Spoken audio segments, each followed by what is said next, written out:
The Bay Area has around 7 million people living in it, and it's a pretty big metropolitan, tech heavy, and also venture capital heavy place. Like the Bay Area, when you think about it, you think of, oh, Silicon Valley. You got Oracle, Apple, Google, Microsoft, HP, and several other small startups all gathering around the city. And San Francisco, obviously, is kind of like where Salesforce is, Uber, Lyft. I mean, it is just a string of tech companies and talented individuals in the city. But now people are not moving here. In fact, the more talented you are in the Bay Area, the more likely you're going to move out and go to other cities, become a digital nomad, even have some startups moving to Miami, some startups going to Tampa, Austin, Dallas, and even some like straight up employees working online going to the Bahamas. Okay, it's like a half vacation, half online work. It's pretty sweet. So the San Francisco Bay Area's population is continuing to shrink. Now, you would think that as it shrinks, the government will actually start implementing new laws and maybe even some stricter policies to combat homelessness and crime and open air drug markets. But no, okay, the city hasn't really done much, and the city, I'm not gonna lie, is a little too soft. I think a lot of people are leaving San Francisco simply of one reason. Even big companies are just straight up saying it with no filter. Very high crime, street problems, and very, very high homelessness. Like you can't walk through San Francisco without seeing like a tent or two. I mean, it is so bad. And not to mention, tourism is so low. Why is that? Well, high homelessness. I guarantee you, everyone is going to go to San Francisco for vacation. It is a very, very fine city, great weather, and there's actually a lot of cultural points. But if you're going to be having a lot of homelessness and high crime and all this kind of stuff, and people's windows are getting broken in, no tourist with a right mind will ever go to San Francisco. They'll go somewhere else. Okay, I mean, even Los Angeles has still some tourism, but San Francisco, zero. So about 7.55 million people live in the Bay Area on January 1st, 2023. And this is actually 34,000 fewer residents than compared to 2022. And that's a 0.5% decrease. California as a whole shrank 0.4%. So San Francisco is actually leading the decrease here. The Bay Area's population has shrunk every single year since the pandemic began. The largest drop came from 2020. Okay, you even have a lot of big engineers, even Tesla, Elon, they moved out. And you also have nearly 100,000 people moving out, a 1.2% decline. Guys, if every year you're getting close to 1% of people leaving, that is a humongous number. You do see the Bay Area, okay? It just keeps going up. It's a no-brainer. It's a great place. A lot of tech companies. Obviously, a lot of people come here to get jobs. But ever since the pandemic, people start noticing we could work online. So population has really, really shrunk. And 2023 it's going to be pretty bad because this is kind of like when a lot of commercial real estate properties start going bankrupt. And let me show you guys the power of having the population in the Bay Area drop by about 250,000 people. Well, you have a lot of stores and some of the best places in San Francisco being completely empty. Okay, like seriously, like the only store I saw in one of the videos was like the UGG store, and everything else was like empty. Every three first floor retail stores in San Francisco that you see, only one of them's occupied. You have a 45% vacancy rate. Some buildings are facing 55% vacancies.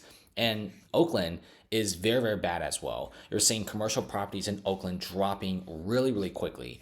And businesses are moving out. And for the first time, you got Old Navy moving out. You got Nordstrom moving out. And then Whole Foods, okay, the pinnacle of hipster grocery shopping is moving out. I mean, when Whole Foods move out, you know you're really screwed up. And check this out. So California overall, outmigration is jumping in triple digits. And guess where everyone is going? You have about 700,000 to a million people going to Florida. You have 1 to 1.3 million people going to Texas. And you do see what all these places I just mentioned have in common. Very strict laws, okay? Policies and politics are actually pretty good. Celebrities and rich people are moving there, and very low taxes. I mean, they actually put your money to work over there for once. And check this out. You also have Westfield. They have started to withdraw from San Francisco Center. And this is just one of the several companies out there and corporations getting out of San Francisco. Guys, you don't want to be in a city where big corporations are moving out. It is not great. Now, Westfield is surrendering control of its shopping center in the heart of downtown San Francisco. And they don't want it anymore, okay? It's not just them, guys. Like I said before, Nordstrom, they're like, yep, we're out. And they're saying the dynamics of the downtown San Francisco market. I wonder what it is. Very high homelessness, high crime, no tourism. And of course, office workers are refusing to move back.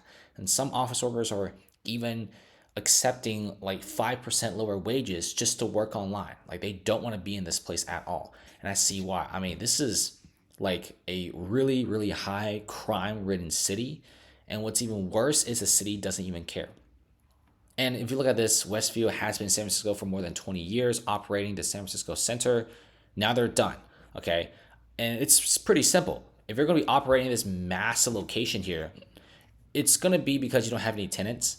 I guarantee you Westview will never move out as long as they have tenants. But when tenants are gone, when you're seeing for lease signs in some of the hottest and most prime real estate locations, it's bad. Now, it's even worse if you start seeing the Louis Vuittons and the Gucci stores and the Rolex stores moving out. When those stores move out, the city is completely dead. I know people have a bad taste when it comes to luxury. Some people, oh, luxury stores are bad. We need more mom and pop stores. Yes, that's true. But keep in mind that luxury stores are anchor stores. And when those leave, upper class individuals have left. The wealth has left the city, and the city is kind of in ruins. So you also have the San Francisco mayor saying that they kind of want to fix things, but at the same time, nothing is really being done. It's not really that great. And then you also have this, which actually shows that tourism is dead. There's a owner that abandoned like a $725 million loan. That is one of the biggest loan defaults that we have seen yet in the US. And they don't want this hotel anymore. The city is begging for tourists to come back, but when the streets are literally, I guess, covered in brown stuff, I don't think people want to move back here. This is a massive hotel. Skyscraper hotels in San Francisco is pretty rare because they're very expensive to build. And they also have very high earthquake insurance and HOAs and fees, etc.